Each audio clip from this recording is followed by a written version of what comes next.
I now welcome our second panel, Chairman Comer and Ranking Member Garcia from the Committee on Oversight and Government Reform. Your full statement will be submitted for the record, and we ask you summarize your statement in 5 minutes. Chairman Comer, I welcome your testimony. Thank you, Dr. Fox and Mr. McGovern. Today, the Oversight Committee met with survivors of the crimes of Jeffrey Epstein and Ghislaine Maxwell. Their stories are heartbreaking. What they have suffered and endured should never have happened and is sickening. They were not only victims of crimes, but were betrayed by their own government. Since 1996, let me repeat that, since 1996, the FBI has ignored tips. Then, U.S. attorneys gave Epstein a sweetheart deal to avoid significant jail time. The government simply disregarded the law and ignored the victims of these crimes. It was and is unacceptable. For the past 6 weeks, the House Oversight Committee has worked tirelessly to request documents and testimony regarding Epstein and Maxwell.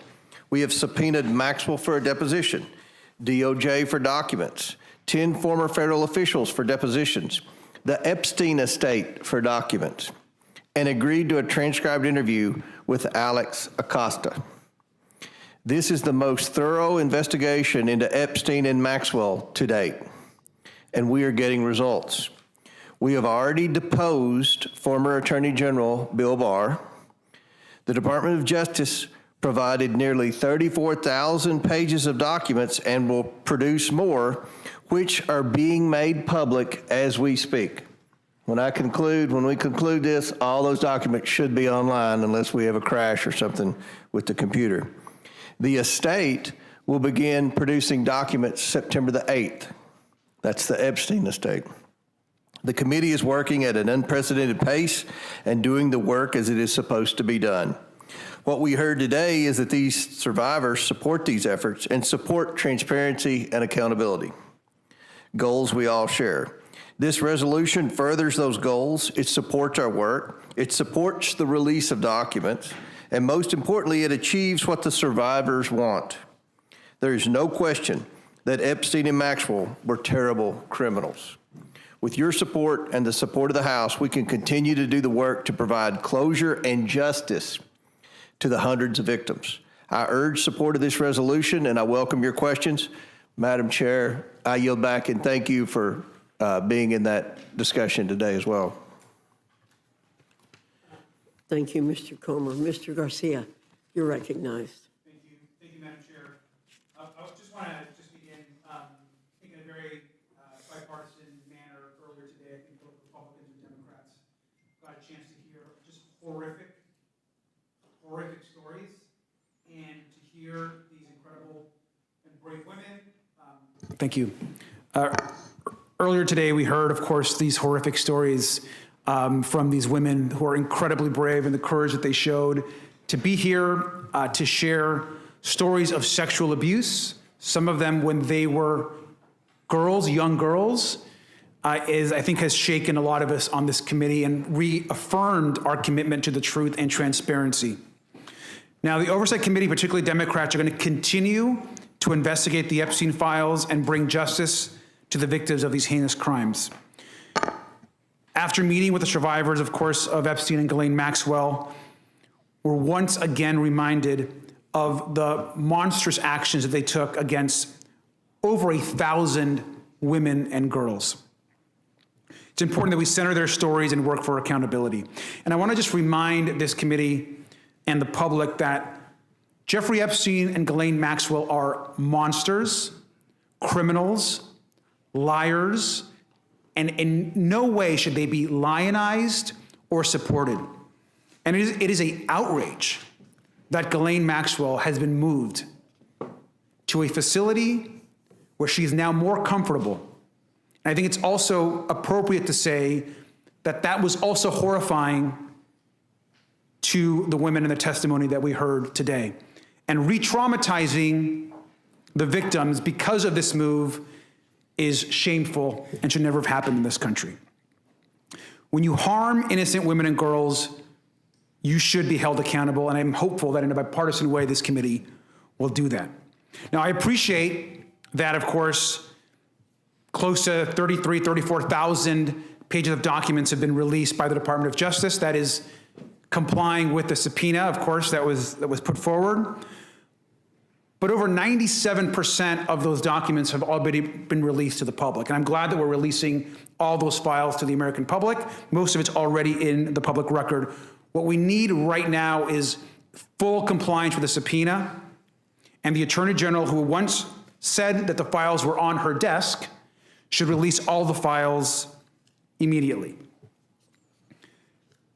There cannot be additional failures or additional cover-ups by this government that has already failed these victims now for decades. That cannot continue. We've got to follow the facts, we've got to get all the files out to the public, and we've got to ensure that there's justice for all of the victims and the girls. I also just want to add that Oversight Democrats have supported every single time there's been an opportunity to support transparency. We, of course, forced a vote to release and get the subpoena out. We will continue to take those actions. But any action that promotes transparency, we're going to support. If there's going to be a resolution, of course, it's going to come in front of the Congress to support additional transparency and openness in the Epstein files. We are going to support that. And any other committee that brings forward any other resolutions, we will support.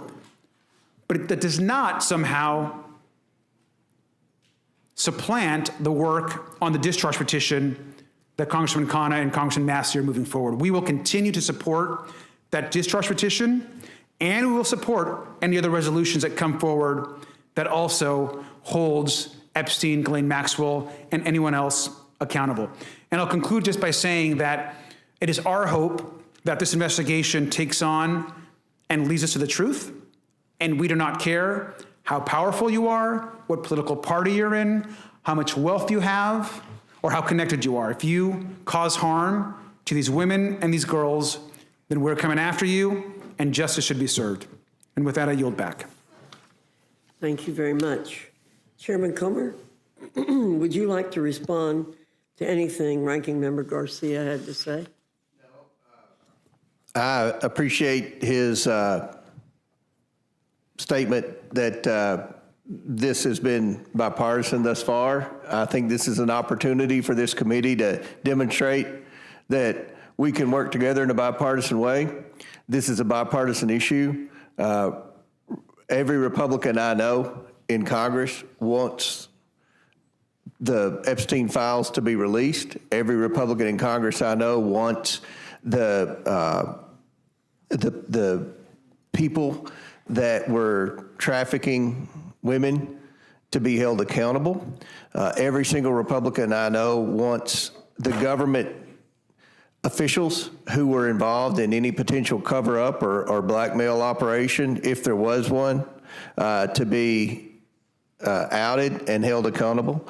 So we're going to try to do everything we can to get this, and I think we've demonstrated that. I'm a Republican. We subpoenaed Bill Barr. We subpoenaed Alex Acosta. We've subpoenaed Pam Bondi for the Epstein documents. I don't remember when I was in the minority, a Democrat chairman subpoenaed any Democrat officials in the administration. So we've demonstrated we don't care about political party. We don't care about what your last name is. We don't care how powerful you are. We want to know the truth, and we're doing everything we can. And I hope that the Democrats will work with us in this endeavor, and not politicize it.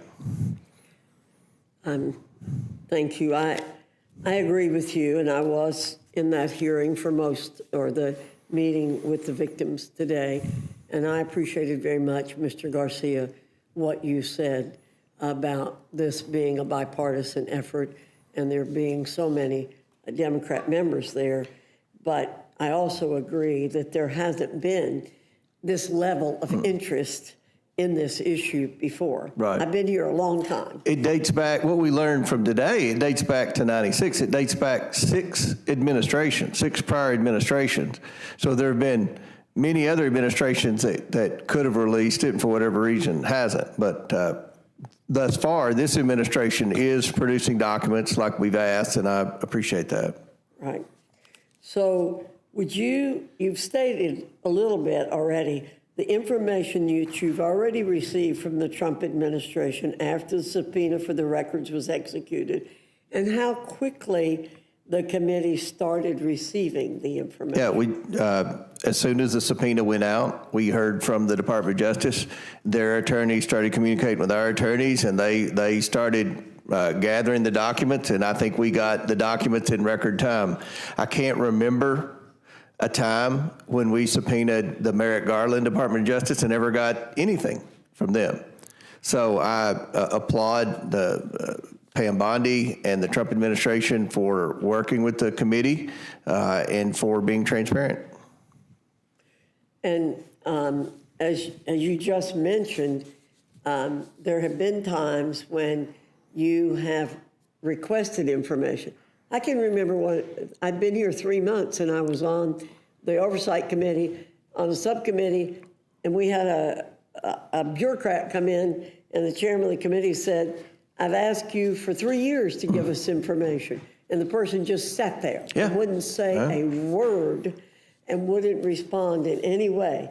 Wouldn't you rather have a subpoena in hand above everything else, even a law passed by Congress? Absolutely. Which can be challenged in court immediately to get this information? Absolutely. We're doing what that discharge petition wants done. And we're 3 steps ahead of that discharge petition. We've already deposed former Attorney General Bill Barr. We've already subpoenaed the estate, the Epstein estate, for all the documents. And we've already subpoenaed. September 8th, the material would come from them? I'm sorry? You said the Epstein estate is going to start producing September material? 8th. September 8th, they're going to produce the documents from the estate. I believe September the 16th or 19th Alex Acosta's coming in for a deposition. And I know that during our discussion, Ms. Crockett and Raj Krishnamurti, I believe, asked questions about what we should ask Acosta. So everybody, both sides are going to get equal time to interview Acosta on all of that. And again, the administration has complied with our request, and I think we're getting those documents, and as we speak, they should be being uploaded to a website right now. And it's my understanding that the Massey document, the Massey legislation, asks only for information from the administration. Is that correct? That's right. It doesn't go beyond the administration. Right, and we're going to go beyond it. We're already getting the documents from the administration, and we've moved way past, because that discharge petition was filed 6 weeks ago. We've already deposed, again, the former Attorney General. We've got dates set for others to come in. We're downloading 34,000 pages of documents. We met with the victims today and got more names that they said in front of the minority, and we're going to press forward with that. So we're way ahead of this discharge petition. I don't think it's necessary at all.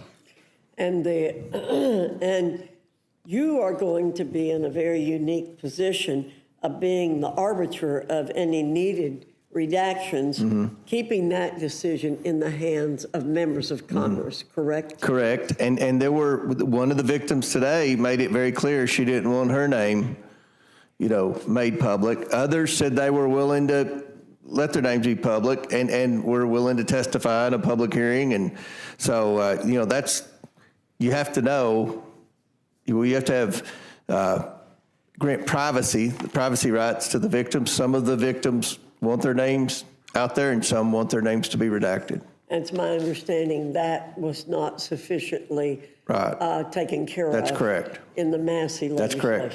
And I also want to mention that Speaker Johnson sat through the whole meeting today with the victims, the entire 2.5 hour discussion we had, bipartisan discussion.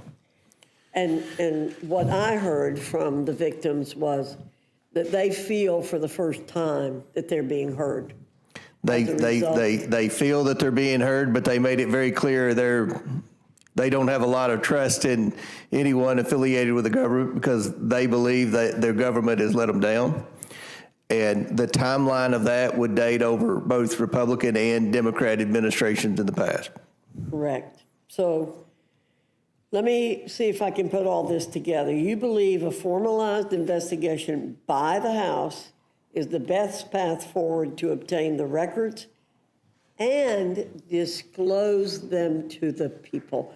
Yes. You've made a commitment, and our resolution makes a commitment to disclose everything that can possibly be disclosed short of violating the privacy rights of others. Yes, ma'am, 100%.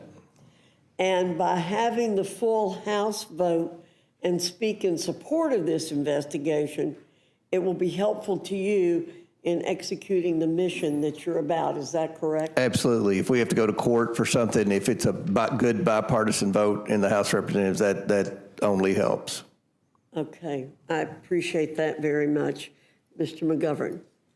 Thank you very much. First, I think I want to ask unanimous consent to insert into the record the Massey-Kana resolution, because you keep on saying that it doesn't protect the victims, but there's in yellow here, there's some pretty explicit language about protecting the identity of the victim, so I don't want there to be any confusion. Without objection. And,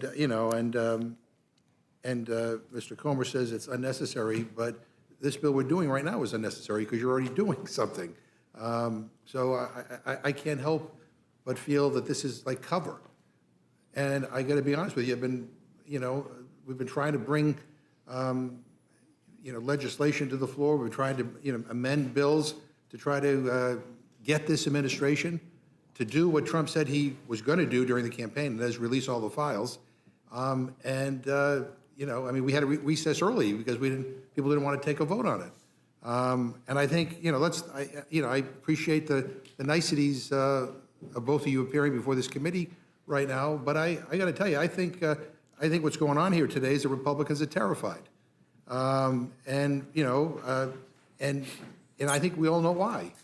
And that is because the president doesn't want to release all the files.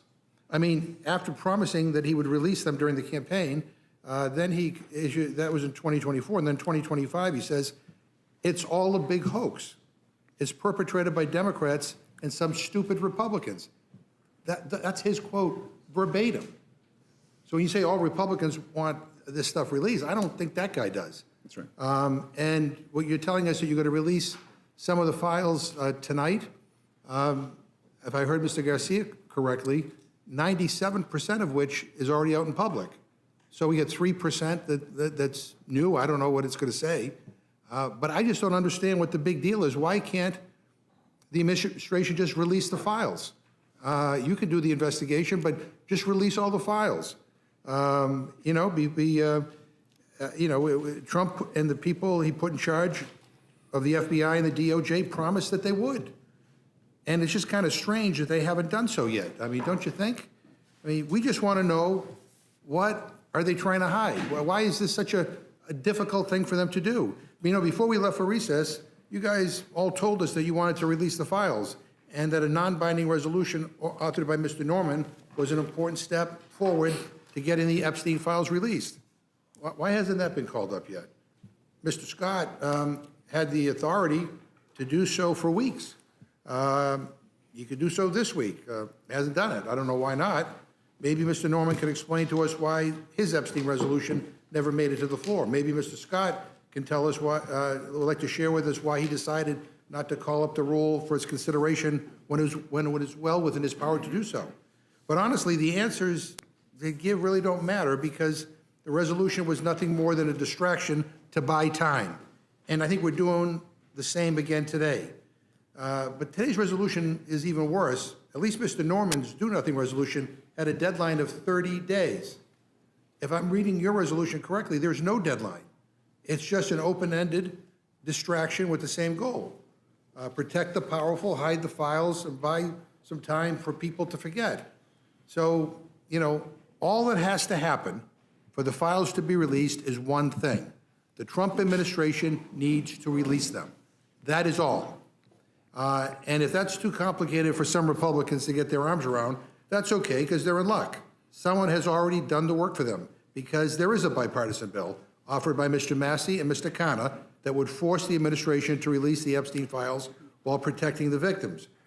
And Mr. Comer, just for the record, I think you're not in support of the Massey-Khanna bill, but let me ask you formally, do you support the Massey-Khanna bill to release the Epstein files? We're doing that as we speak. And you said some of the documents were going to be released. All 34,000 documents will be online, hopefully in the next 5 minutes, if they're not now. Yeah, but 97% of which we've already seen. Mr. Garcia. Yeah, I just want to add, first, appreciate the comments, but we should be clear. If it's true, as the chairman said, that every Republican supports disclosure around the Epstein files, then every Republican should sign the discharge petition from Congressman Khanna and Congressman Massey. There's no question. And the key difference in that petition as well is that petition ensures, one, that members of Congress are all on the record on releasing the files, and two, that petition, as you have in front of you, also ensures that the files actually go to the American public, that they're actually released to the public. I appreciate that the subpoena that we forced a vote on is going to our committee, and it's important work. Most of the documents that were sent to our committee, those initial documents were given to right-wing influencers back in February. The files and the full report, according to the Attorney General, were sitting on her desk ready to be released. We know that the Attorney General herself has shared with the president directly that he is also in the files.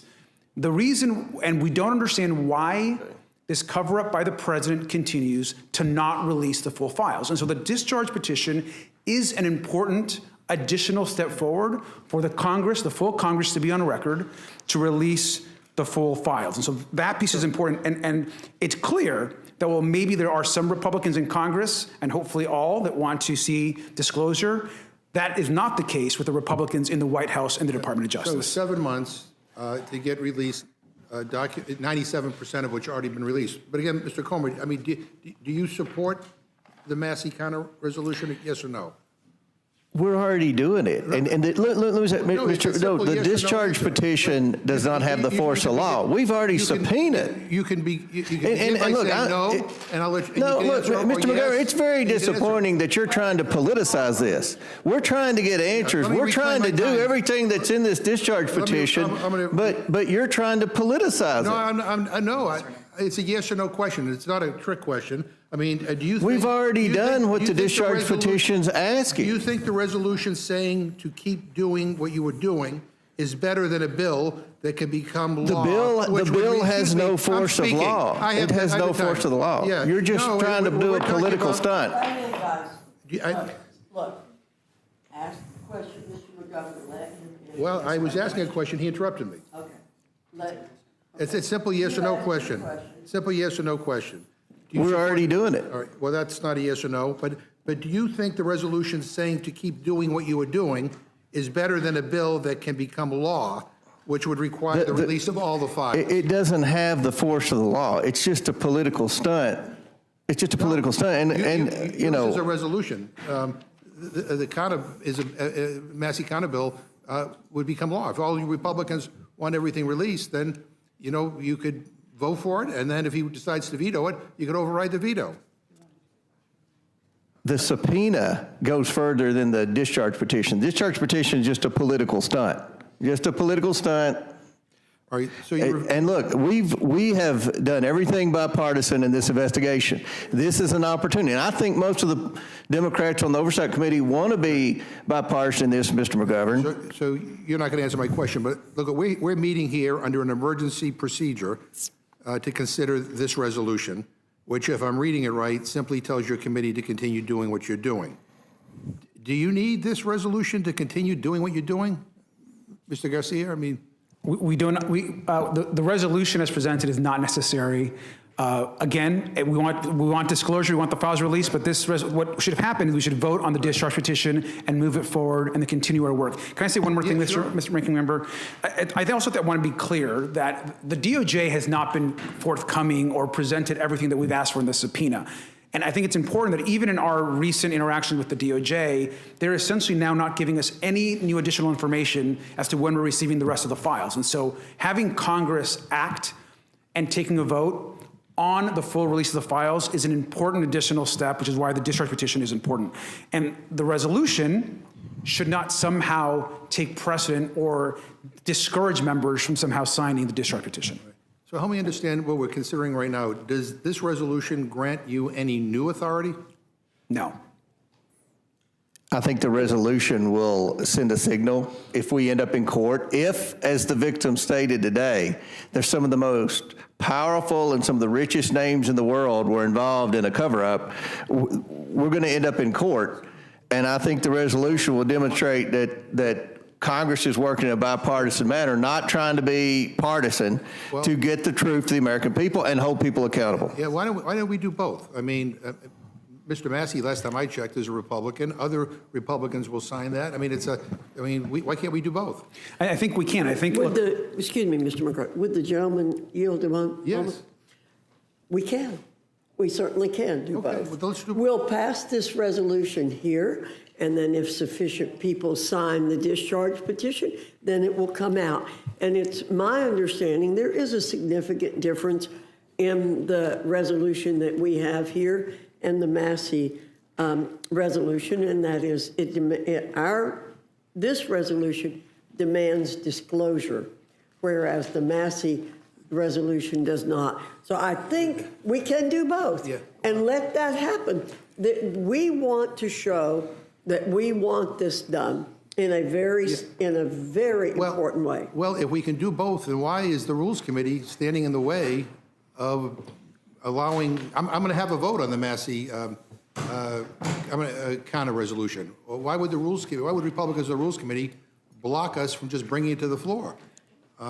We could vote on both.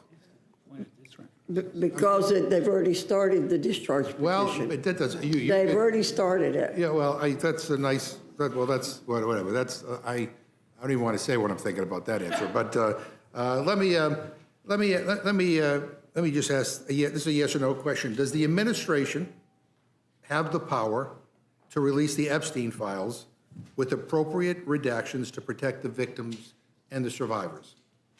Do they have the authority to do that? I think so, with the subpoena. Yes. All right, they do. So, but they're not. And Mr. Comey, this resolution that is before us right now says that you're investigating mismanagement that led to Mr. Epstein's death. Mm-hmm. Who was the President of the United States when Mr. Epstein died in custody? I would assume it would have been Trump. Yeah. And I have another, just one last question. You referred to Ghislaine Maxwell as a terrible individual.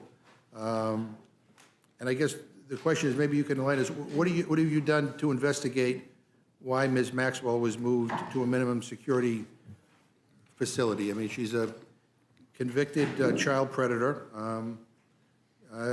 sent to prison. She testifies before some people in the administration. She didn't testify. She answers questions that are put forward by somebody in this administration.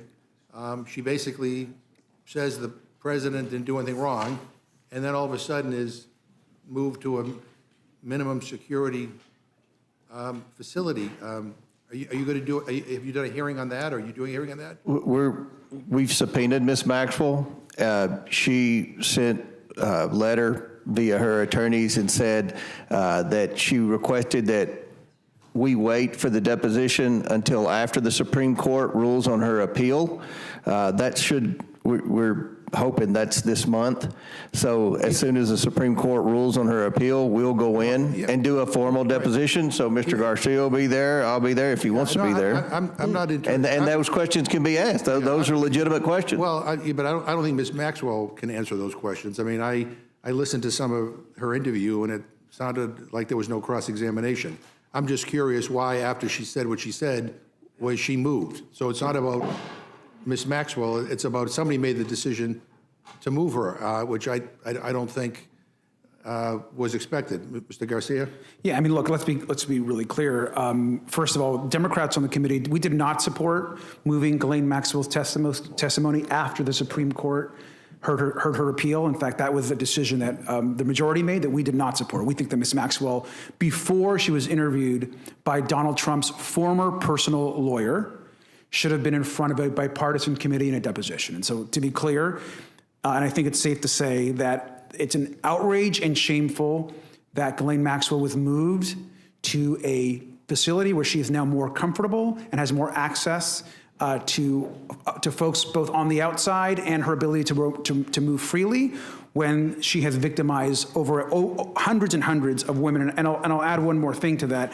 We've written to the DOJ, the Federal Bureau of Prisons, demanding answers, yet no response from the Attorney General. We have no idea why she was moved and at whose direction was she moved to that facility. But she was moved, and correct me if I'm wrong, by this current administration, right? Absolutely. I mean, I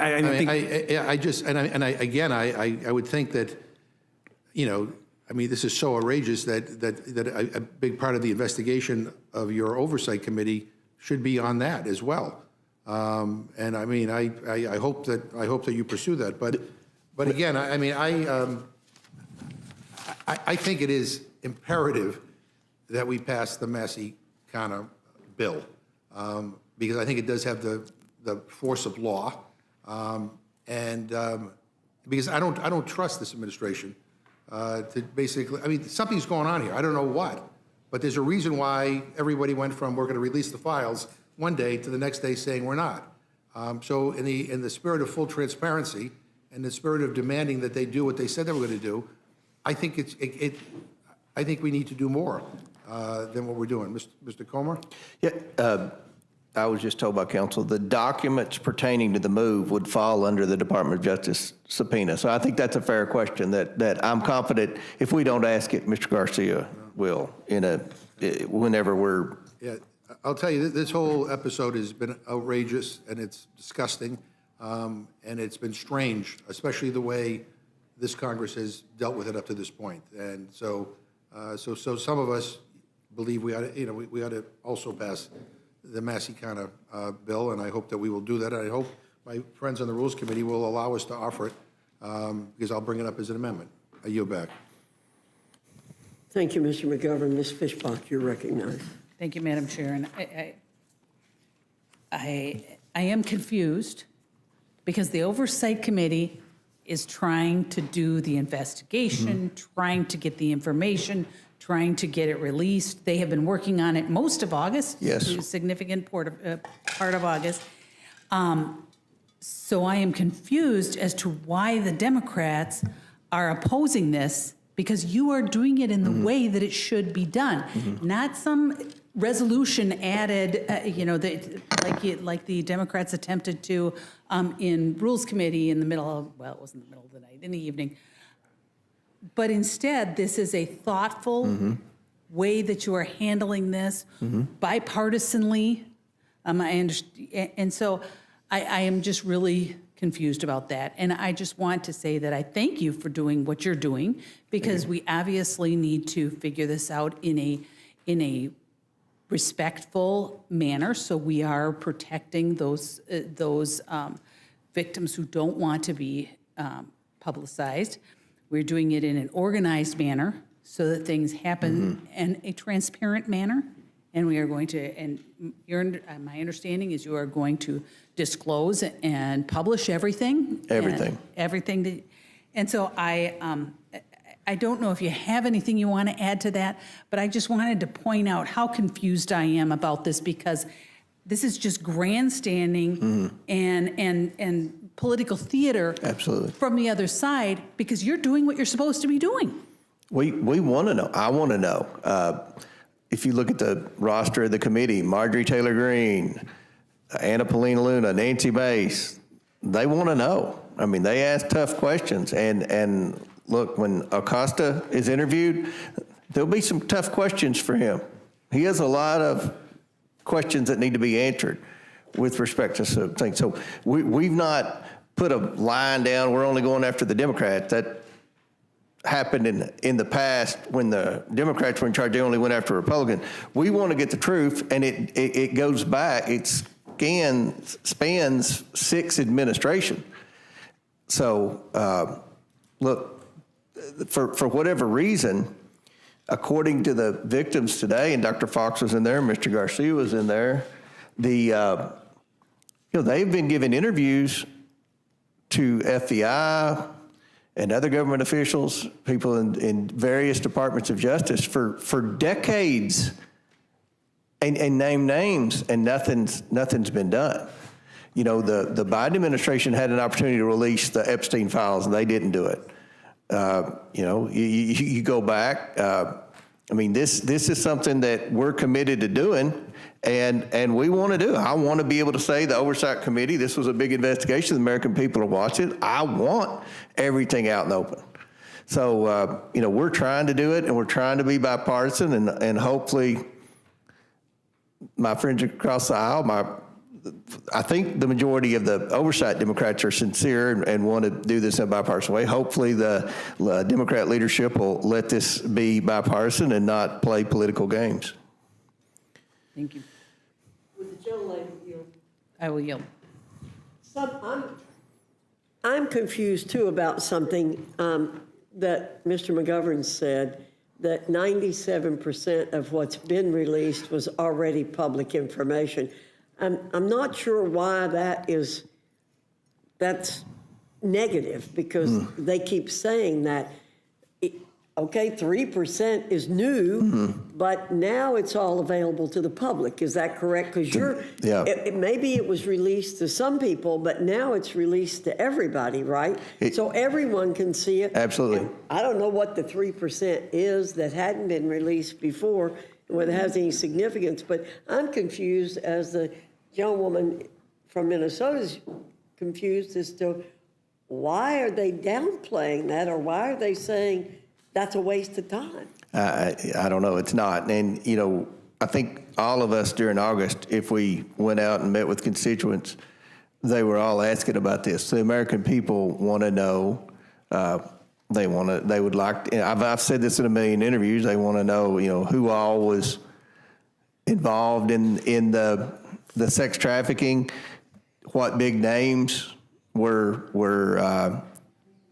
taking advantage of those girls, and was the government involved? Those are the 3 questions, and I hope we'll be able to get as much information as possible. Look, this dates back, according to what we heard today from the victims, as far back as '96. So, you know, let's hope that there's still documents around.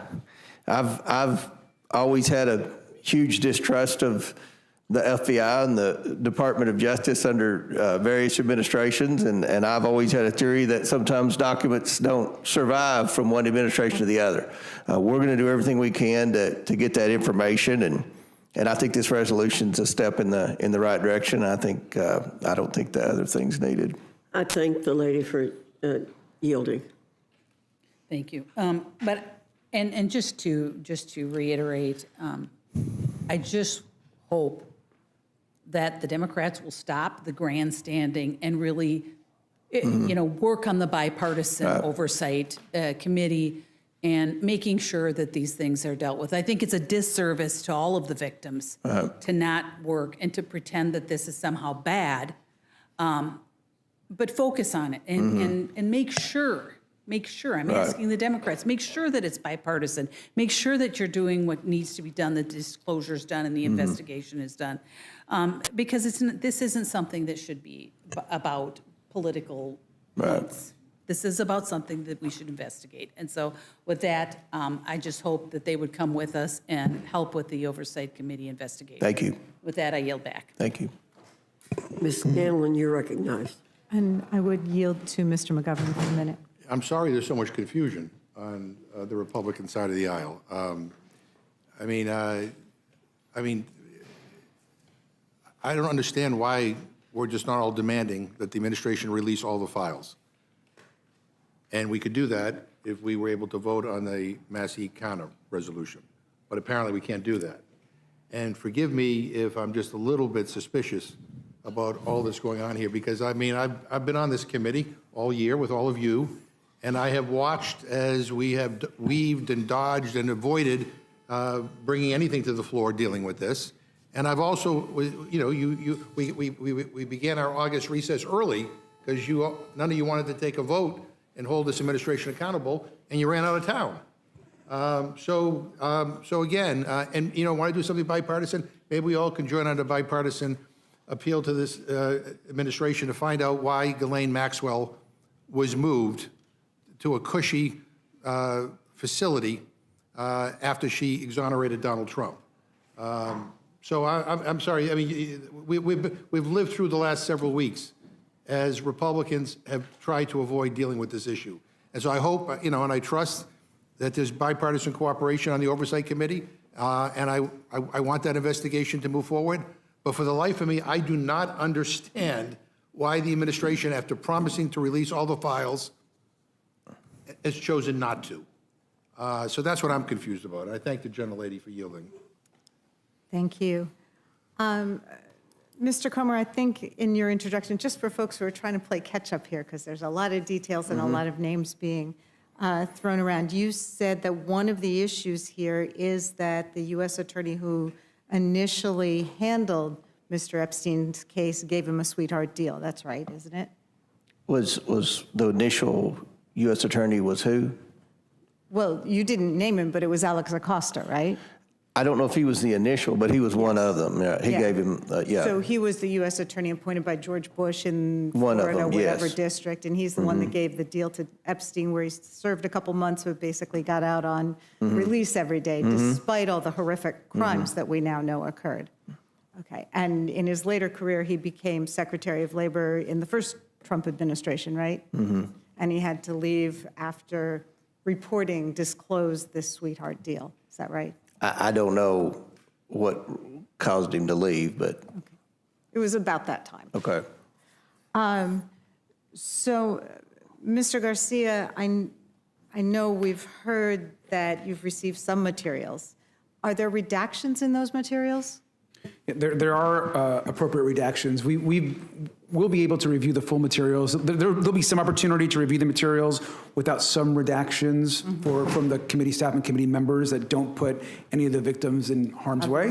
But there are some, again, the reality about the materials, though, is there's nothing really with a small amount, a couple thousand pages of new information. I mean, all the information was first given to right-wing influencers back in February, and then has been released to the public, whether it's been through the media or other ways. And so we can get the full files today. We know the DOJ has them. They're not answering our questions. We're asking, when are we getting the rest of the files? We get no response. And to clarify one thing, Ms. Gallen, I think it was said earlier by another member of the committee that we're somehow opposing this resolution, or we're not opposing anything. We want full disclosure.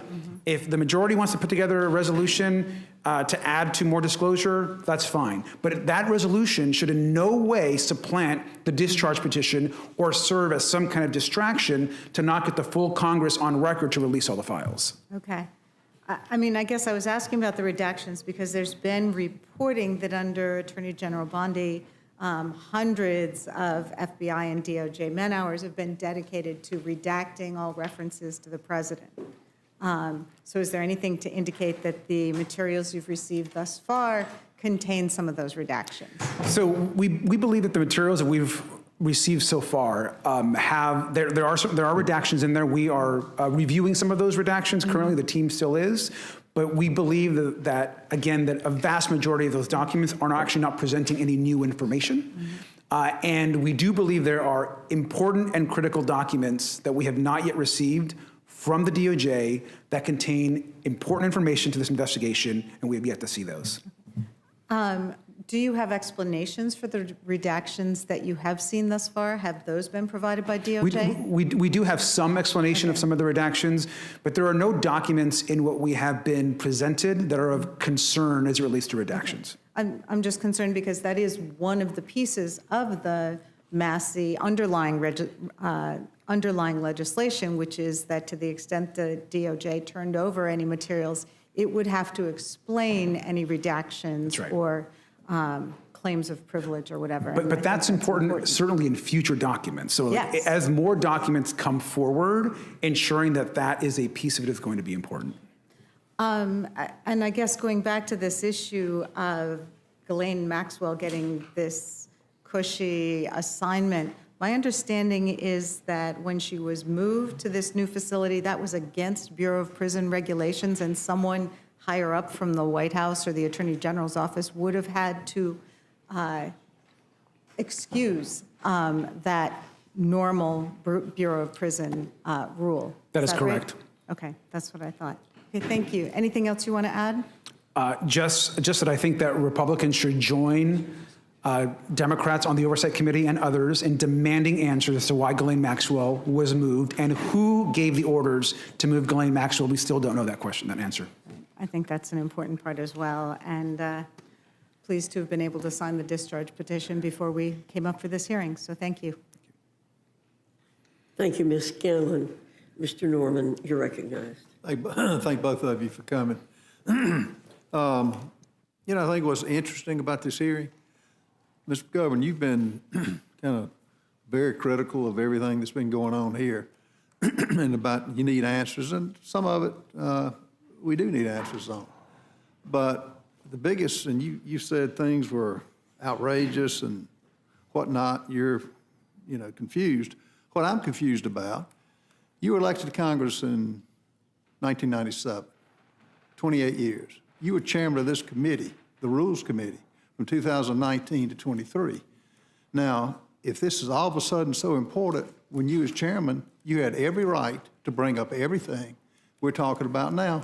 What did we hear from you? Crickets. So that's the big confusion I have. And Representative Comer, the thing about political grandstanding, that's all this is. Well, I didn't And invite the presidential campaign hold on, saying it was a I'm not release to talking. Epstein files. If I've got the floor, I'll recognize you, but we're not going to talk over each other. Have some decency. This is an anti-Trump. You're asking all these questions, you know, who released Ghislaine Maxwell? When you had the opportunity, you didn't say one word. This is anti-Trump, and it's coming out for that. Mm-hmm. Let me ask you this. How many victims were interviewed today? 6. And you think it's hundreds? They said it was hundreds, like close to 1,000, but hundreds. It's what the attorneys for the victim, the attorneys were represented by 4, the victims were represented by 4 attorneys, and they said as many as 1,000. Well, the process is moving forward. Right. We all know the discharge petition. And I don't mind having 2 tracks. But the bottom line is, Mr. Governor knows it has to go to the Senate.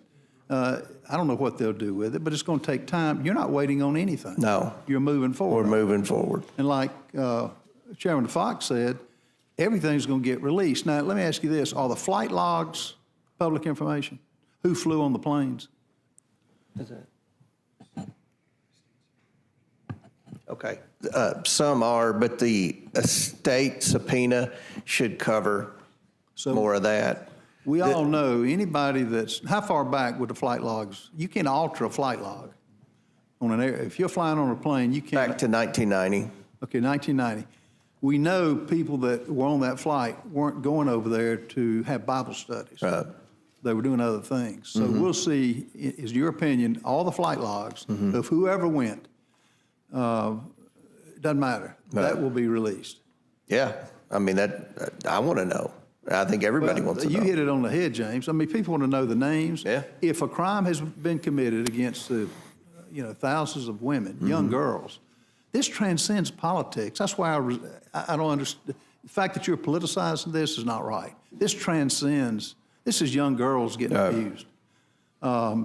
So the fact that the flight logs will be released, we'll know the names of who flew over there.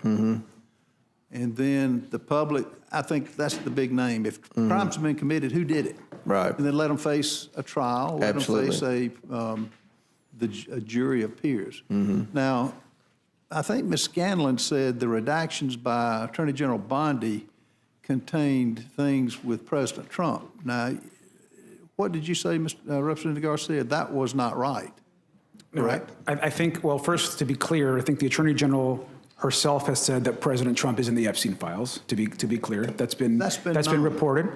And as far as what redactions include the president, we don't have the files yet to know what those redactions actually are. But when you get the files, y'all, both of you will ask the question, why were they redacted? Who did it? And as far as who put Ms. Maxwell in another prison, I assume that will come forward. Well, and to be clear, our request has been to redact the names of the victims. There shouldn't be circumstances, nor would we support redacting the names of the perpetrators or anyone that actually committed the harm. And so that would not be our expectation. And so we think the full release of the files is important to check that work, of course. Okay. So so it's not, nothing with President Trump has been redacted to your knowledge of what's been released so far?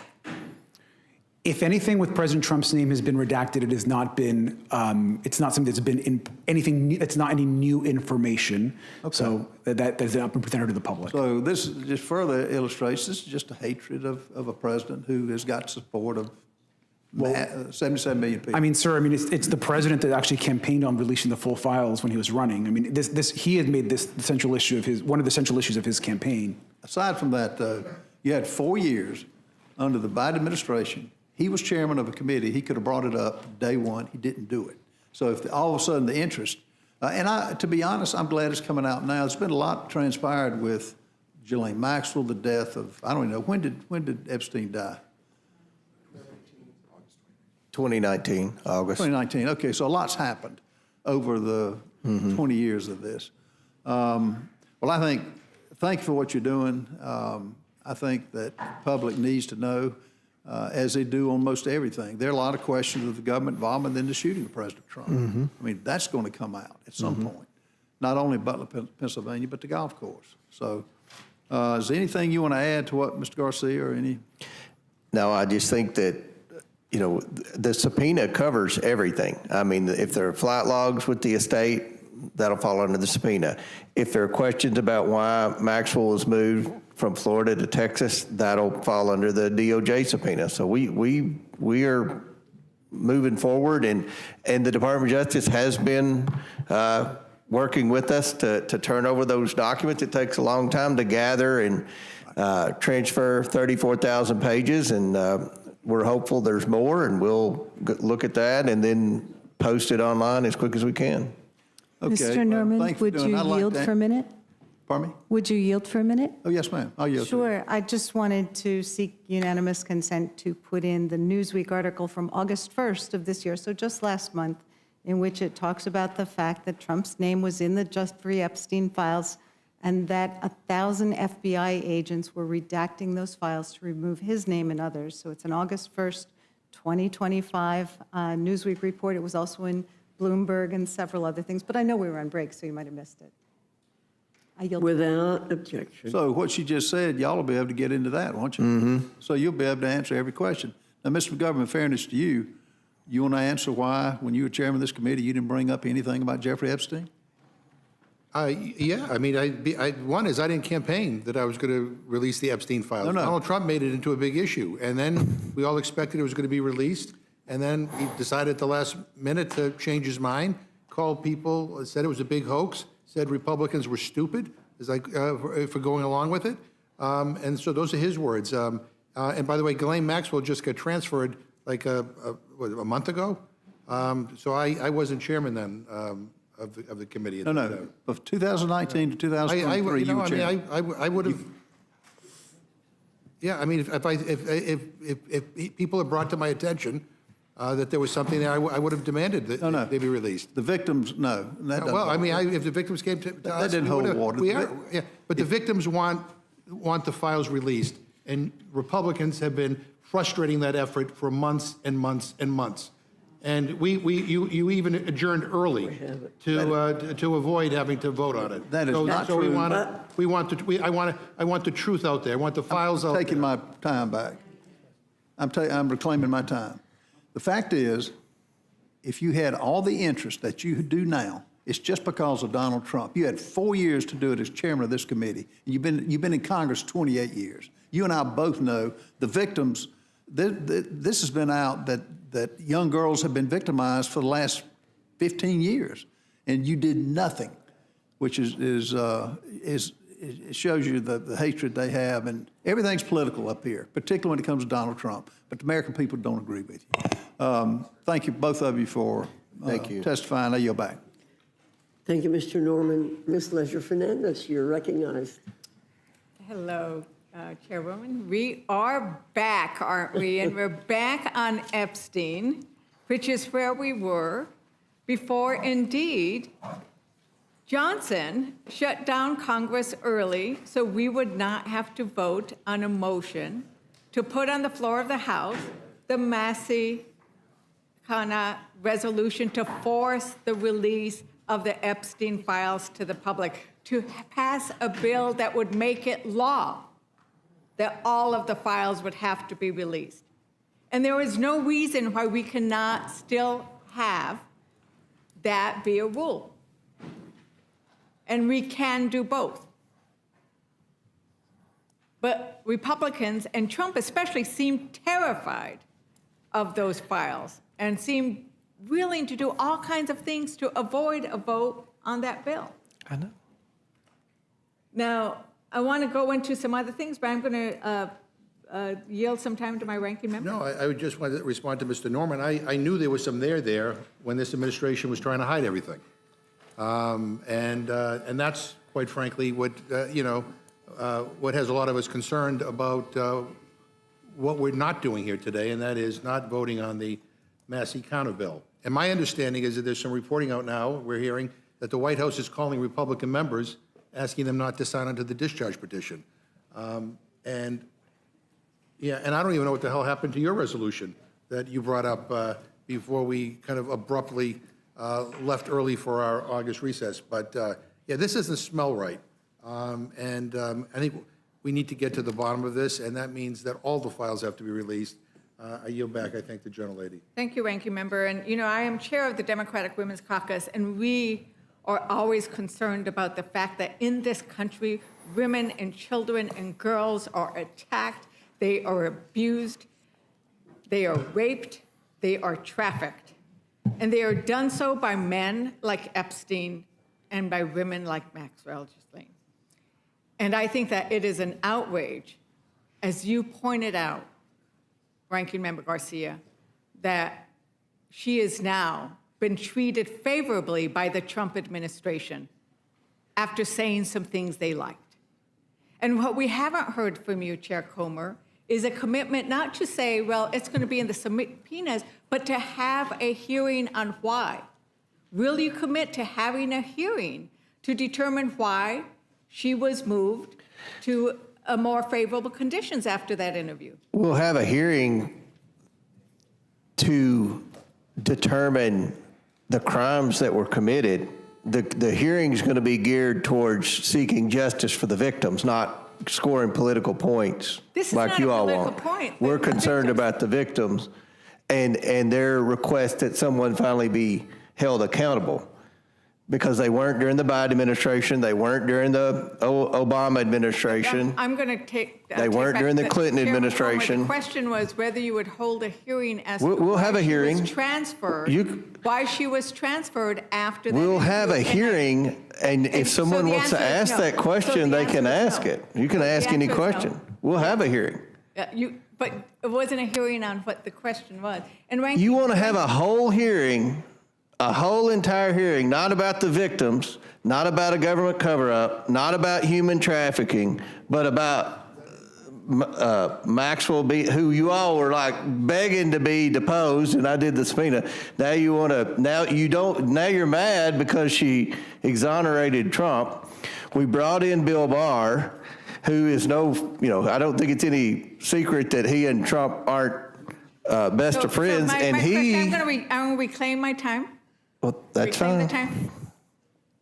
The question wasn't about shouldn't we do all these things, but this is something very specific that indeed, as I understand, the victims raised today, they're outraged that this has happened. And it is indeed a re-traumatization when somebody who has done such horrible things is then treated favorably under these conditions. And I think that's where it's at. And I really want to thank you, Ranking Member Garcia, because you focused in your opening remarks about the horrors of what you heard today and of why it is so important for the survivors that they get justice. And it needs to come in many forms. And I think the fact that Trump doesn't want us to vote on this bill tells you a lot, right? And why are Democrats worried? We are worried because Trump keeps distracting and lying about things, right? Anytime he doesn't like something, he distracts and he lies. He claims inflation is down, but America's working families who are paying more for energy and groceries know the truth. Our small businesses are closing because of those tariffs. Trump didn't like the fact that Americans are losing jobs, so he fired the person who gathers the data. And with the Epstein files, he's terrified of what's in those files, and he knows his name will keep coming up again and again. And it is tied to the fact that Trump himself, Representative Garcia, you know that he's been accused of sexual misconduct at least 28 times. He's found liable by a jury of his peers for sexual abuse and defamation. So we're not going to be surprised when we find out that his name has been in his files, and we want to see what they are. Is that correct? Absolutely. I think we want to know what Attorney General Bondi told the president as it relates to his name being in the files, and has been widely reported. And I think the American public they have a right to know. Right. And I think that Americans are worried about trusting Republicans on this because now Chairman Comer is saying we're doing all these things.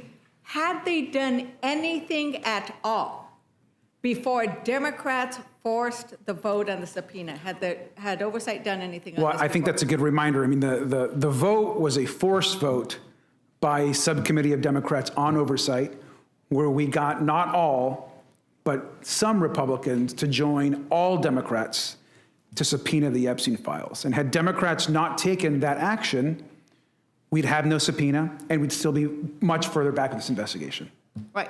And there were 2 Democrats who voted against that subpoena. Is that correct? All Democrats. I mean, sorry, 2 Republicans. All Democrats. Democrats forced the vote. Oversight had not done anything with regards to this until Democrats forced the vote.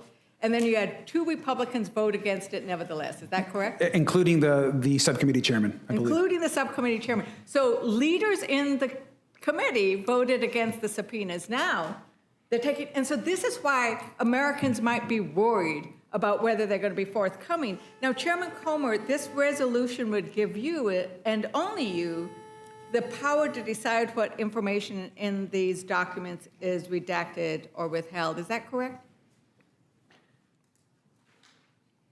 Well, we're trying to do this in a bipartisan manner. Our staffs are communicating. I think, I hope Mr. Garcia would agree. I think our staffs, he's new to the job, and I think our staffs are working together really well, and hopefully we'll continue to work well. Like I said, I want this to be bipartisan. I don't want members of the committee, and members of the committee haven't been making the accusations that members of the Rules Committee have been making, that, this isn't bipartisan. We want this to be a bipartisan investigation. We want to get the truth, and hopefully we'll do that. And you're trying to, I feel like, create a false narrative here to say that the Trump administration isn't working. They have been turning over the documents, and I mean, So I feel like we're on a pretty good roll here. So, Chairman Comer, I appreciate that fact that you said you want to work on a bipartisan basis on this, but the resolution does not require you to consult with the ranking member. The only thing that's going to be redacted are names of victims. Does the resolution give the ranking member any role in approving redactions? And if you want to be bipartisan, would you be willing to accept an amendment to? I'm making a pledge to work with Mr. Garcia. Hopefully, he'll keep Mr. McGovern and Mr. Raskin out of the room, and we can get some good things done in a bipartisan manner. Well, a pledge is a wonderful thing, but an amendment that actually puts it into writing would be great. Would you be willing to accept that amendment? I think the resolution's good, and hopefully we'll vote it out in a bipartisan manner. And if we need to use that as a basis in court to get more documents, we'll do that. Okay, so you're not willing to actually put it in writing that you will, that the ranking member will be consulted before you approve? I guarantee that I'll consult with them a heck of a lot more than Elijah Cummings and Carolyn Maloney consulted with me when they were chairman of the committee. I'm not asking about past, I'm asking about what's this. And this is the problem, and the reason why we're concerned about this is, Chairman Comer, I've read accounts of you describing yourself as a Trump man. As a what? Trump man. I'm a Trump man. You said, Well, I'm a Trump man. I mean, Yes. I So support the president. you support the president, and this is why it would be important to have in writing the bipartisan nature, because we want there to be bipartisanship, so that it is not a I want it man. too, but So you it is all not aren't making a good case up here. But I'm hopeful that Mr. Garcia is going to see past the behavior of the Democrats on the Rules Committee. Madam Chair, Chairman Comer, I was speaking, and I think that it is important that we have people looking at these docs that are not a Trump man, so that we can make sure that everything gets responded to, because right now we haven't seen it. And that's why we want to make it the law of the land. We want to make sure that all Republicans vote on the Massey-Connor resolution, so that they can say, we want to make sure it becomes available to everybody without it going through any process of redaction. I think that's the key. Ms. It's good Ledger. to have your investigation, but it's good to have other things too. Ms. Ledger-Fernandez, do you want to vote tonight? Would you like to vote tonight? They're going to call the vote at 20 minutes after. And so I don't know if you want to finish before I'm going At 20 to make minutes a after, I think recess. I'll be done before 20. I think I'm I gonna- have less than 40 minutes. I'm going to call for a recess in about 3 minutes so that we can go vote. Okay. Okay. I wanted to see if there was anything else that the ranking member wanted to add to this discussion. And I think the only thing that I think is important is all Republicans who support transparency and accountability should support the Thomas Massey resolution. I think it's clear. It puts everyone on record. One would actually be a law versus a resolution. And again, we're happy to support any resolution or any effort to support transparency. And I think the same should be said for the other side of the aisle in support of this resolution, which is bipartisan. Right. We can do both. We can do both. So if we can do both, I look forward to everybody on this committee doing both, voting for this and voting and signing on to either an amendment or the discharge petition. With that, Madam Chair, I yield back. Thank you, Ms. Ledger-Fernandez. We were warned that they will close the vote after 20 minutes. I don't want anybody to lose the chance to vote. We do have members who have a conflict right after the vote, so we're going to delay coming back for a little bit so that those members can get to the other meeting where they have to vote. But for those members who do not have to go to the other meeting, I ask that you come back at about 7:20, and we will proceed. And then those of you who cannot be here will take your place when you get back. We will reserve your time for you, okay? I think it'll take us to about where you want to be. I'm always sympathetic to people who are sitting at home watching the Rules Committee, but I think if they were sitting there watching at least the first start of this, especially if they were victims, that they were probably pleased to see the two committee chairs working together. And did both of y'all get the opportunity to meet with them today? Both of the chair and the ranking member? Yes, both. Is that correct, Mr. Garcia? You did get to meet with the victims today? Yeah, we did. What I was saying before is I think it was good that if the victims, especially, and they're the ones that matter the most, were watching the start of this, I think they would have been pleased to see the two of you working closely together. And if I understand correctly, Mr. Garcia, you want both to pass. You're in favor of this resolution, but you're also in favor of the Kana Massey or Massey Kana, whoever's language it is. You're supportive of both, is that correct?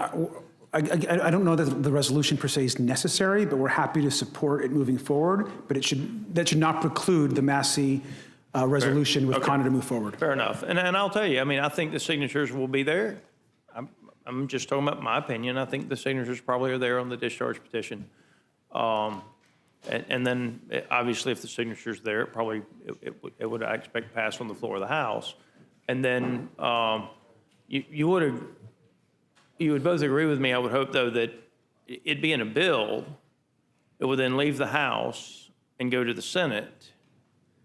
And then in order for it to have any effect of anything, it would have to be passed by the Senate and signed by the President. Is that correct? Both of you say that's correct? Okay. And so we'll see what happens next week. For now, Madam Chair, I'm glad that we're going to pass this resolution. I think it ensures that the committee continues to work and push forward, hopefully in a very bipartisan manner. I care about the victims. I don't care who the perpetrator is. I don't care if they ride an elephant or a donkey. I hope they get stepped on by whichever one they're part of. I mean, ultimately, you know, I actually think I don't care how we get there. I think the files, the aviation files, the people who were flying is probably going to expose a lot. But I'm happy the two of you are working together. I'm going to vote for this resolution. I'll make my decision on. I will not be signing a discharge petition. That's a tool of the minority, as you know, and it's not something that I will do as a member of the Rules Committee. I will not sign the discharge petition. But I intend to support this resolution. I appreciate both of you working in a bipartisan manner. The victims deserve it. And if I understood you, Mr. Comer, how many years did you say some of those victims have been going through depositions? According to what they said today, this dates back to 1996, where they first started reporting where they were victimized. So some of these ladies have been being deposed since 1996 with nothing being done. I don't know if it was a deposition, but they've been reporting these crimes dating back to 1996. Well, listen, I wish you both success in making sure that the truth sees the light of day. And as they say, the truth will set you free. And with that, Madam Chair, Thank you. Mr. Neguse, you're recognized. I'm happy to yield to Ranking Member Garcia insofar as he has anything that he'd like to add, but absent that, I will yield the balance of my time. No, I mean, look, I'll just reiterate what I said, Congressman, before, which was that we in no way oppose any effort for more transparency and accountability. And if the resolution moves forward, then it moves forward. At the end of the day, though, every single Republican that wants transparency and accountability should sign the discharge petition, and every member of Congress should be on record supporting the full release of the Epstein files. Well, I thank the ranking member. I certainly agree with him. I just left the floor, just signed the discharge petition. I hope my colleagues will do the same. I'm happy to yield to the ranking member. And one other thing we could do other than signing the discharge petition, which I urge everybody to do, is that we will offer the Massey County resolution as an amendment to to make it in order under the rule, and we could then all vote on it tomorrow as well. I thank the gentleman. Agreed. I yield back to the chair. Thank you, Mr. Neguse. Mr. Griffith, you're recognized. Thank you, Madam Chair. I associate myself with the comments that Mr. Scott made just a couple of minutes ago, and I yield back. Thank you. Mr. Jack, you're recognized. Thank you, Madam Chair. I just want to note, as it relates to this resolution, obviously it's my resolution, but, I find interesting, as it relates to the 24 election, 74 million Americans voted for House Republicans to lead the House of Representatives. And the body that is responsible for leading it, the Republican Party, has a steering committee. And on that steering committee in which I serve, we unanimously elected Mr. Comer to lead the Oversight Committee, and then he was unanimously ratified by our conference. So to me, we as a body have spoken as it relates to who we want to lead investigations and investigative work. The Oversight Committee, as the chairman has no doubt noted throughout this entire hearing, has already yielded, 34,000 documents that were publicized just hours ago. I mean, unprecedented transparency. And I want to commend him and also just note that for the record, your leadership on this committee is an affirmation of how this entire Republican conference feels about your ability to lead complex investigations as such. And I think that's one of the reasons why this investigation must be housed in oversight, and one of the reasons why I support it being there. I am just curious. Obviously, Mr. Norman had some interesting thoughts and comments as it relates to what happened over the 4 years of the Biden administration. If I could just ask Mr. Garcia, do you have any thoughts as to why the Biden administration never released any documents? I don't, and I'm not aware as to why or what the DOJ was investigating at the time. What I do know is that the current president campaigned on releasing the files, which is why I think it's of such high interest to so many of us now. But fair enough. But no thoughts as to why it wasn't a pressing issue for the Biden DOJ in the 4 years that Attorney General Garland led it. I'm not sure what the DOJ or what their effort was as it relates to this case. I mean, obviously, I know in all previous administrations there has been work done on this case. As to why things were released or not released, I'm not aware. Is that something that oversight Democrats would be interested in exploring as to why the Biden Department of Justice refused to investigate this? I think oversight Democrats are interested in any and all information as it relates to any administration as to why things were released or not released, or what information they have or may not have, and we're interested in all of it. And just I want to note, and I'll ask the chair and the ranking member too, obviously you've served on this committee longer than us, and this resolution is pretty unprecedented. I think it's the first time this committee's ever directed another committee to release documents in this capacity. Is that a fair statement, a fair, accurate assessment of what this resolution is doing? I don't quite frankly understand why we're doing this resolution, because the committee is already doing what this resolution says it's supposed to do. So I don't think it's earth-shattering that we're going to vote on this resolution. Again, I think that the reason why some of us are pushing for the Massey counter resolution bill is because we think all the documents ought to be released, and the president promised he would do that during his campaign, and right-wing media said he was going to release it, and then all of a sudden his tone has changed.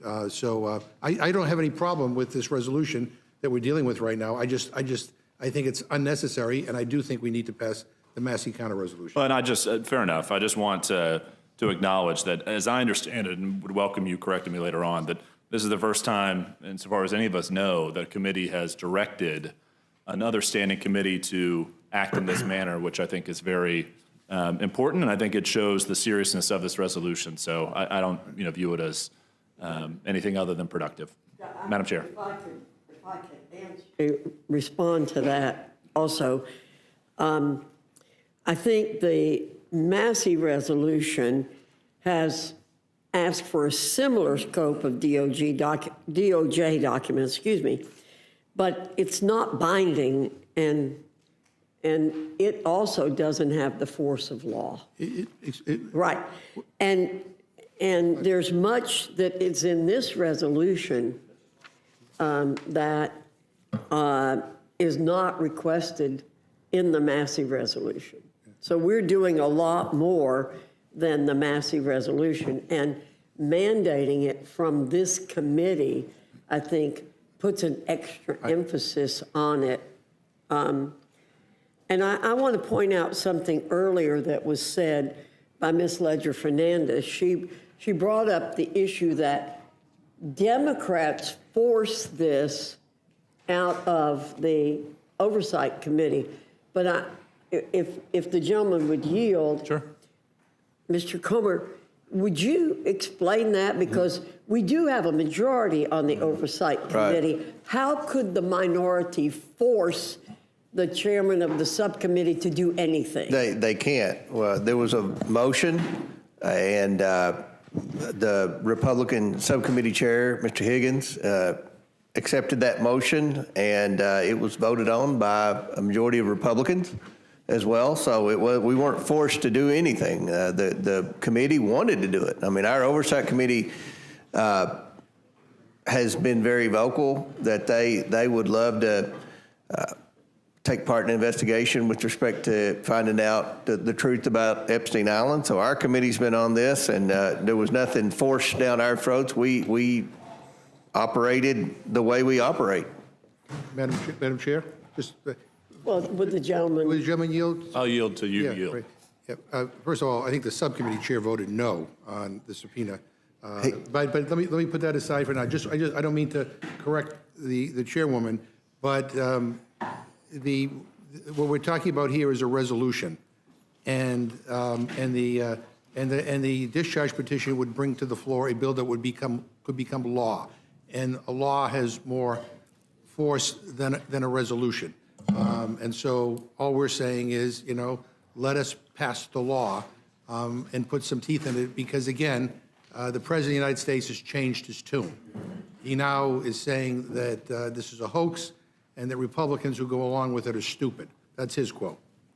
I thank the gentleman or the gentlelady, whoever yielded to me. Well, I think the reason we are involved with this in this committee is because the House can bind, the Rules Committee can bind a committee of the House, and that's what we're doing.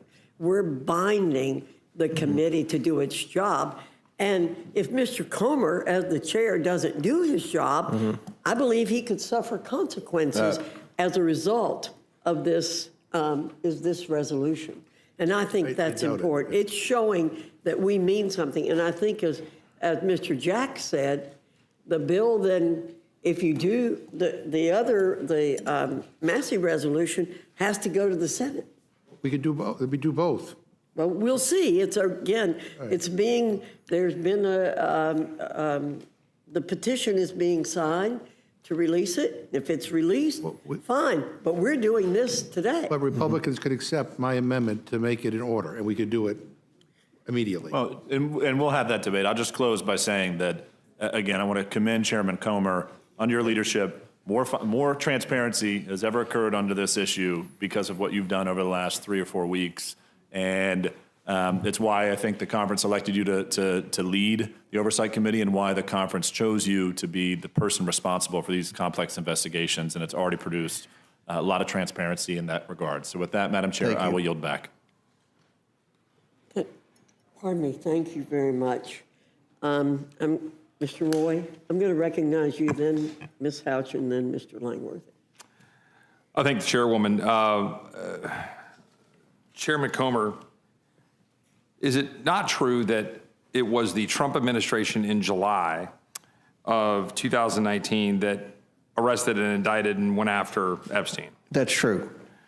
Was it not true that it was the Trump administration in 2020 that arrested and went after Maxwell? True.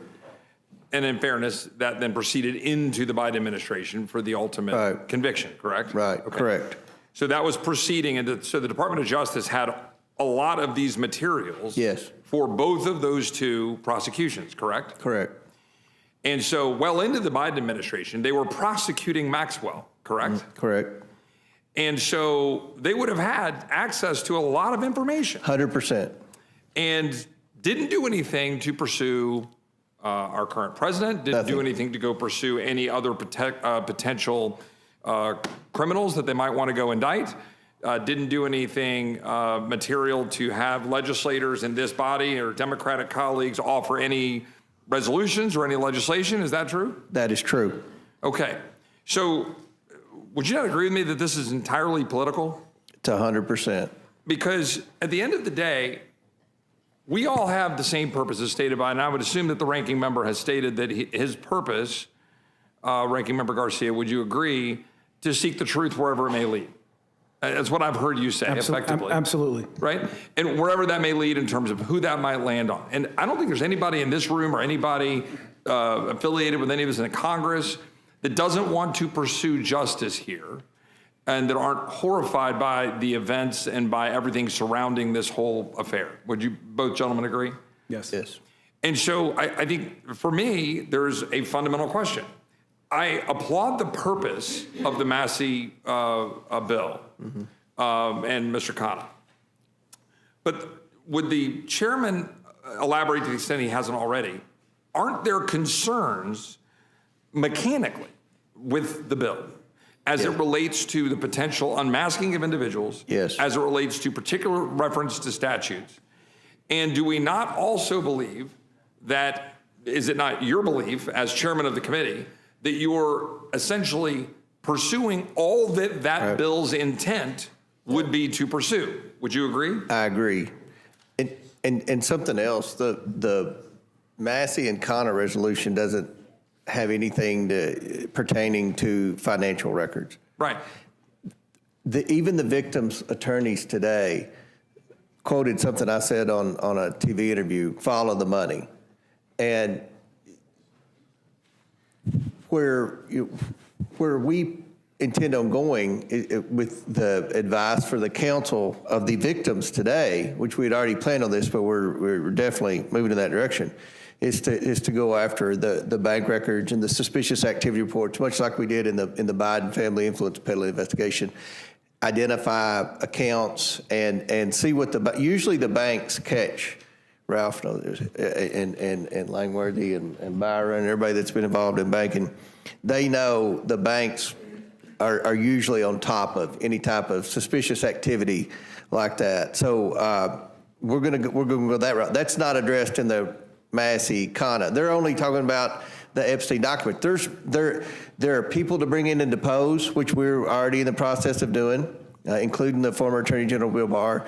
There are financial documents that we believe we can subpoena that will allow us to be able to follow the money, just like what the victims' attorneys requested. None of this is addressed in the Massey-Connor bill. And so to the point that my colleagues on the other side of the aisle have repeatedly made that, well, why didn't Democrats do something about it for 4 years? And then the answer has been repeatedly, well, President Trump campaigned on it. Mm-hmm. Well, to the extent that we have a collective bipartisan desire to seek the truth wherever it may lead, is it not a good thing that President Trump campaigned on this? It's a great thing. And has a Department of Justice that in the spring released the flight logs, 117 pages, whatever it is, I don't have it in front of me, and other information, and that now there's been continued efforts such that even now, just today, we have, 33,000 or 34,000 records that were released, pages of records, correct? Correct. And that through your efforts as the Republican chairman, but I would like to say in working with the Democrat ranking member, that you all are pursuing truth and having people come forward, issuing subpoenas with the full force that a subpoena carries as a congressional committee on oversight, correct? Correct. And that is all underway. And that, in truth, there are legitimate questions about the underlying legislation that is attempting to be discharged. Therefore, it might raise questions as to whether it would pass the Senate or whether the president would sign it, because it raises questions of separation of powers. It raises issues involving grand jury secrecy, and involves questions involving the statutes and the errors that are in it. Whereas we have a resolution with the full force of the House of Representatives that would be reinforcing what the Oversight Committee, as led by you, but also in direct working with your colleague, is carrying forward to bring forward all this information. Is that all fair? They're 100% right. And lastly, is it not true that whatever's being presented to you all, whatever information is given to you, to the extent that you're adding any redactions or anything, your colleagues on the other side of the aisle are getting the unredacted material. They get exactly what we get. So to the extent that you make a determination about releasing something, to the extent there was something politically sensitive or untoward, your colleagues on the other side of the aisle would have all the same information and they could raise a They could call us out on it correct? at that very second. Yeah. I just think for the average person watching this, to be very clear, the Trump administration indicted Epstein. The Trump administration went after Maxwell. The Trump administration released records within 2 months of assuming office. The Trump administration has been complying with subpoenas and providing information to the Oversight Committee. Republican Oversight Committee has been putting forward information. We now have 34,000 more records out for the public to be able to look at. In addition to the reality that the people charged with prosecuting crimes have to be able to look at information that isn't necessarily going to be made public and shouldn't be. Correct? Correct. Like, we don't just say, oh, here's the mob boss files. Here, America, go forward and find all the mobsters. We don't do that with drug kingpins or cartels. right? We don't just say, man, there's a lot of bad guys out there and we got a whole file of stuff. Who are you protecting, right? We have oversight, we look at it, and you're conducting that oversight on a bipartisan basis. Is that true? That's true. I yield back. Thank you. Ms. Houchin. Thank you, Madam Chair. We've heard a lot of words tonight from our Democrats across the aisle. We've heard words like shameful and things don't smell right. Well, what I think is shameful is playing political games with these victims. What I think it doesn't smell right is only caring about these issues when campaigning on it. Democrats under Joe Biden had 4 years to release everything, and they didn't release a thing. Chairman Comer, you've now released more than 30,000 pages of documents related to the Epstein files. How many pages of documents were released under the Biden administration? 0. You know how I know this is political gamesmanship? Because now, by amendment to unrelated bills in nearly each of our committees, the Democrats have put forward Epstein file amendments to unrelated things, including in the Rules Committee. That's not a serious effort in seeking transparency or justice. If they were serious about it, they would have already done it. Absolutely. Now it is House Republicans under your chairmanship and your leadership, Mr. Comer, providing the only transparency that anyone has done to date, save for the Trump administration and what they've already done. And it's only because of your work that we know the scope of the number of victims today. Is that correct? That's correct. And there are key differences between this resolution that we're considering in our committee and the Massey-Connor resolution. Mr. Chairman, does the Massey-Connor resolution request all documents from the Epstein estate related to Jeffrey Epstein and Maxwell with a subpoena that has the force of law? No, and we subpoenaed the estate for all the documents. That's not mentioned in the discharge petition. Does this current resolution include requests that all documents related to the Epstein estate be released under subpoena with the force of law? Our resolution does, yes. Does the Massey-Connor resolution issue any deposition subpoenas for testimony? No. Does our resolution? Yes, 11 thus far. Does the Massey-Connor resolution request Jeffrey Epstein and Ghislaine Maxwell's bank records from the Treasury? No. Does our resolution? Yes, and that's going to be a big deal. I will predict that will be a big deal, the bank records. Does the Massey-Connor resolution require any interviews to be scheduled? No.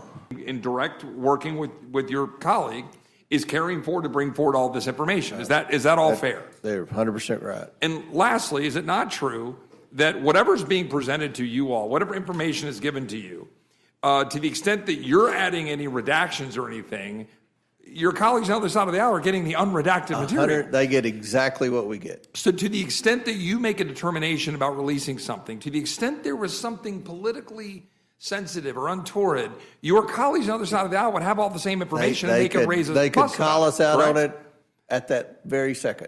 Yeah.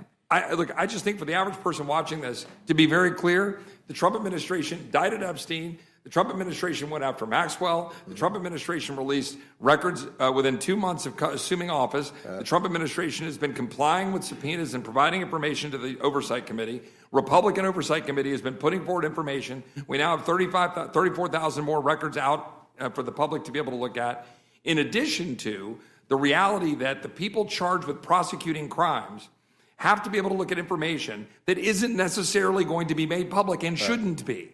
Mm-hmm. Correct? Correct. Like, we don't just say, oh, here's the mob boss files. Right. Here, America, go forward and find all the mobsters. We don't do that with drug kingpins or cartels, right? We don't just say, man, there's a lot of bad guys out there and we got a whole file of stuff. Who are you protecting, right? We have oversight, we look at it, and you're conducting that oversight on a bipartisan basis. Is that true? That's true. I yield back. Thank you. Ms. Houchin. Thank you, Madam Chair. We've heard a lot of words tonight from our Democrats across the aisle. We've heard words like shameful and things don't smell right. Well, what I think is shameful is playing political games with these victims. What I think it doesn't smell right is only caring about these issues when campaigning on it. Democrats under Joe Biden had 4 years to release everything, and they didn't release a thing. Chairman Comer, you've now released more than 30,000 pages of documents related to the Epstein files. How many pages of documents were released under the Biden administration? 0. You know how I know this is political gamesmanship? Because now, by amendment to unrelated bills in nearly each of our committees, the Democrats have put forward Epstein file amendments to unrelated things, including in the Rules Committee. That's not a serious effort in seeking transparency or justice. If they were serious about it, they would have already done it. Absolutely. Now it is House Republicans under your chairmanship and your leadership, Mr. Comer, providing the only transparency that anyone has done to date, save for the Trump administration and what they've already done. And it's only because of your work that we know the scope of the number of victims today. Is that correct? That's correct. And there are key differences between this resolution that we're considering in our committee and the Massey-Connor resolution. Mr. Chairman, does the Massey-Connor resolution request all documents from the Epstein estate related to Jeffrey Epstein and Maxwell with a subpoena that has the force of law? No, and we subpoenaed the estate for all the documents. That's not mentioned in the discharge petition. Does this current resolution include requests that all documents related to the Epstein estate be released under subpoena with the force of law? Our resolution does, yes. Does the Massey-Connor resolution issue any deposition subpoenas for testimony? No. Does our resolution? Yes, 11 thus far. Does the Massey-Connor resolution request Jeffrey Epstein and Ghislaine Maxwell's bank records from the Treasury? No. Does our resolution? Yes, and that's going to be a big deal. I will predict that will be a big deal, the bank records. Does the Massey-Connor resolution require any interviews to be scheduled? No. Does our resolution? Yes. So forgive me if I'm suspicious of the motives of our colleagues who were silent on Epstein for 4 years. And one of the things that has been discussed today is, well, why not just do the Massey resolution? Well, I think we've laid out some of those reasons why, but also because doing this resolution allows your important work to continue right now without having to wait on the Senate to pass it or the President to sign it. Is that correct? That's correct. I would hate to wait on the Senate for anything, but especially this. It would slow us down. So the Democrats are cloaking themselves in the victimhood of the families and the young women that were heinously abused. That is beneath this committee. Their so-called concern only eventualized when they thought they could derail President Trump's agenda by using the Epstein files as a cudgel, when we know that the only administration to ever provide any transparency has been the Trump administration and House Republicans' leadership on the Oversight Committee. Correct. One of the things that I think disgusts me the most is when we talk about how Republicans are abandoning victims and we don't care about human trafficked women and children. When under the Biden administration, we know that the Department of Homeland Security lost track of thousands of migrant children.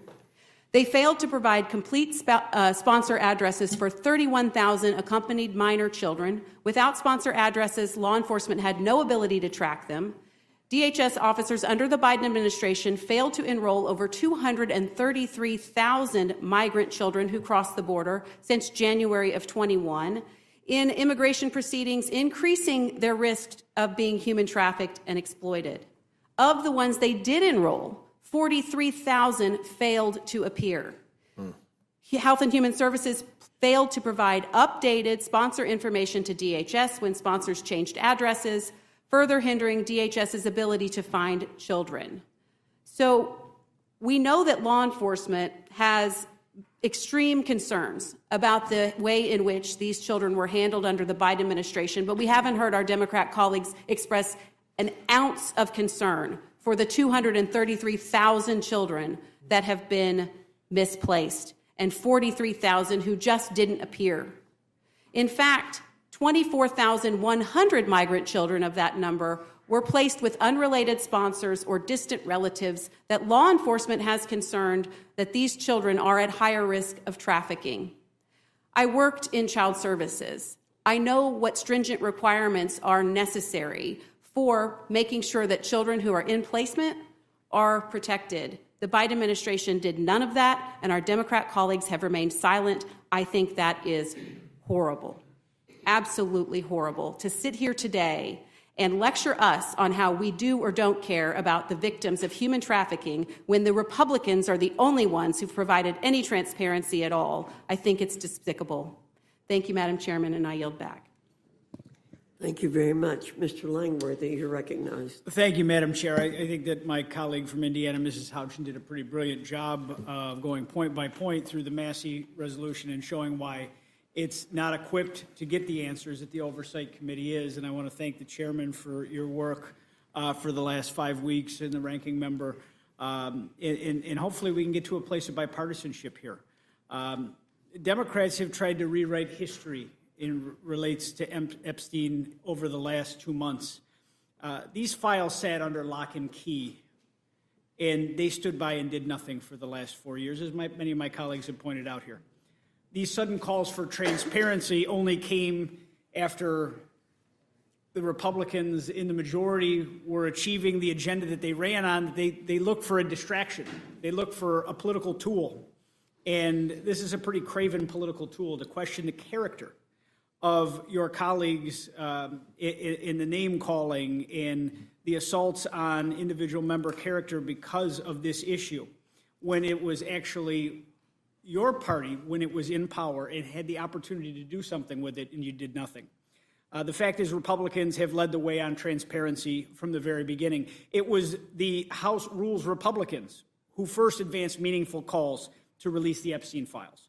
And since then, Chairman Comer, I salute you. You've already publicized 34,000 plus documents today from the Department of Justice. The subpoenas in the Epstein estate, I think that's a huge step towards transparency in conducting interviews with key officials with many, many more to come. And meanwhile, the Democrats have been all over the map. First, they demanded the release of files with no protections for the victims. Then they scrambled to backfill safeguards and then flip-flopped on whether or not the resolutions even matter. This approach is not grounded in principle. It is grounded in pure craven politics. We've heard a lot of fear-mongering, misinformation. Chairman Comer, is there anything you'd like to respond or clear up? I'm the last one up here on the dais, and I'd like to give you some time. No, I appreciate it. I'll just state again, I really believe that this can be a bipartisan investigation. This is a bipartisan issue. The American people, whether you're liberal or conservative, whether you're urban or rural, they're interested in the Epstein tragedy. They want to know who all was involved. They want to know if the government was involved. They want names, and they want some accountability. They want justice for the victims, and I hope that's what we can do, and we're well on our way. I mean, I think that some of the Democrats on the Rules Committee are trying to create a false narrative that nothing's been done and the Republicans are against releasing the Epstein files. We just released 34,000 pages. We've already deposed a former Republican attorney general. We're fixing to bring in another former U.S. attorney who served in the Trump administration as a cabinet secretary.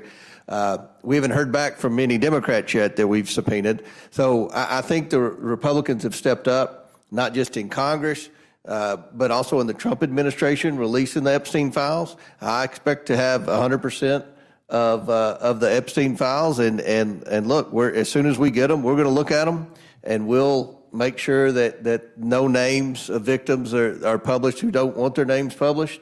If Mr. Garcia sees something fishy, I'm sure he'll cry foul, and I know that the media will pick it up. So we're going to do everything we can to be 100% transparent and expeditious.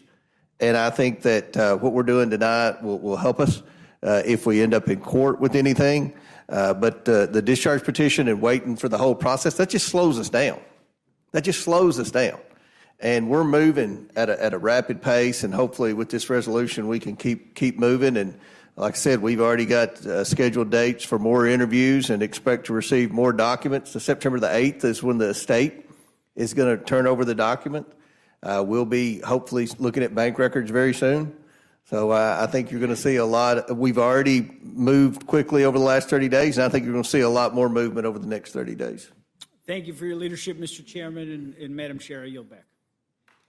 Thank you very much, Mr. Langworthy. Gentlemen, I believe that concludes the questions and answers, and I appreciate your coming. You are dismissed from the committee.